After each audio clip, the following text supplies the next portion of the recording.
They always told him never to answer the door after midnight. It was a small, silly rule in the neighborhood, something passed down through generations like a superstition. Nobody really believed it, but nobody ever talked about what might happen if you did. Jack didn't care much for superstitions. He was new to the area, a young journalist who had just moved into a small, cozy apartment on the edge of town. It was quiet, peaceful even, except for one thing. Every night, at exactly 12:03 a.m., there was a knock at his door. The first few nights, Jack ignored it. He thought maybe it was a drunk neighbor or kids playing pranks, but the knock was always the same. 3 slow, deliberate taps. It never grew louder or more urgent, just the same steady rhythm, and it happened every single night, like clockwork. On the 4th night, curiosity got the better of him. Jack sat on his couch, staring at the door as the clock ticked closer to midnight. His heart pounded in his chest as the time approached. 12:01, 12:02, and then 12:03. Knock, knock, knock. His hands trembled as he stood up, slowly walking toward the door. He placed his hand on the doorknob but hesitated. Something deep inside told him not to open it, to turn around and go back to bed. But Jack wasn't one to believe in ghosts or monsters. With a deep breath, he turned the knob and pulled the door open. Nobody was there. The hallway was empty, silent except for the faint hum of the apartment's old heating system. He stepped out, looking up and down the corridor. Nothing. No sign of anyone. He closed the door, feeling a strange sense of relief, but also disappointment. Had it all been in his head? As he turned to head back to the couch, there it was again. Knock, knock, knock. This time it came from the other side of the door. Jack froze. The sound was louder now, more insistent.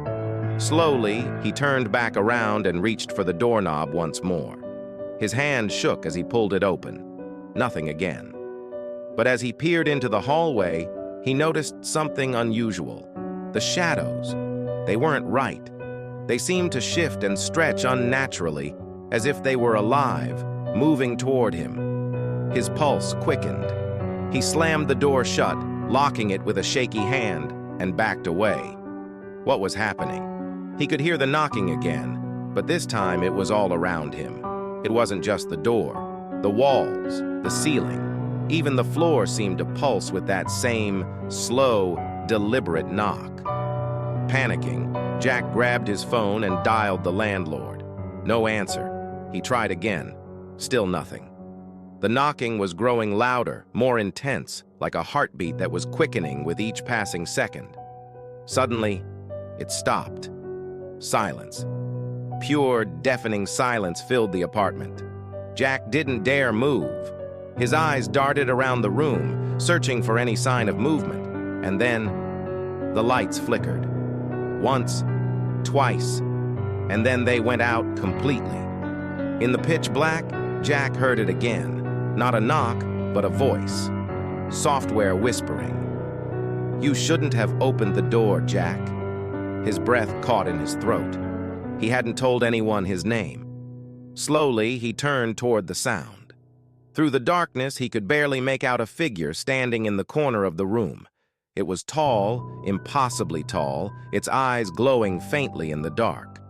Jack wanted to scream, but no sound came out. The figure moved closer, its footsteps silent but deliberate. "You broke the rule," the voice whispered again. "Now you have to play." Jack stumbled backward, his legs barely able to carry him as he tripped over the couch and fell to the floor. The figure loomed over him, bending down until its face was inches from his. Its skin was pale, almost translucent, and its smile, that unnatural, wide grin, stretched far too long. "We knock, and you answer. Forever." The last thing Jack saw was the figure reaching for him, its cold, skeletal fingers brushing against his skin. And then, darkness.